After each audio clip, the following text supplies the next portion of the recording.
Hello everybody and welcome. In this video I will show you how to pair your headphones EDIFIER W830NB with your MacBook.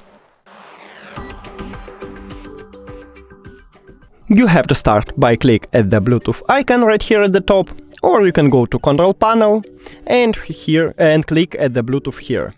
Now go to Settings, and after that press and hold power button right here between volume up and volume down button to turn on your headphones.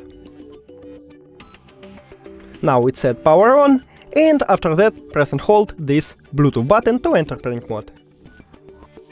Here we go. Now click connect near to your headphones. And we did it!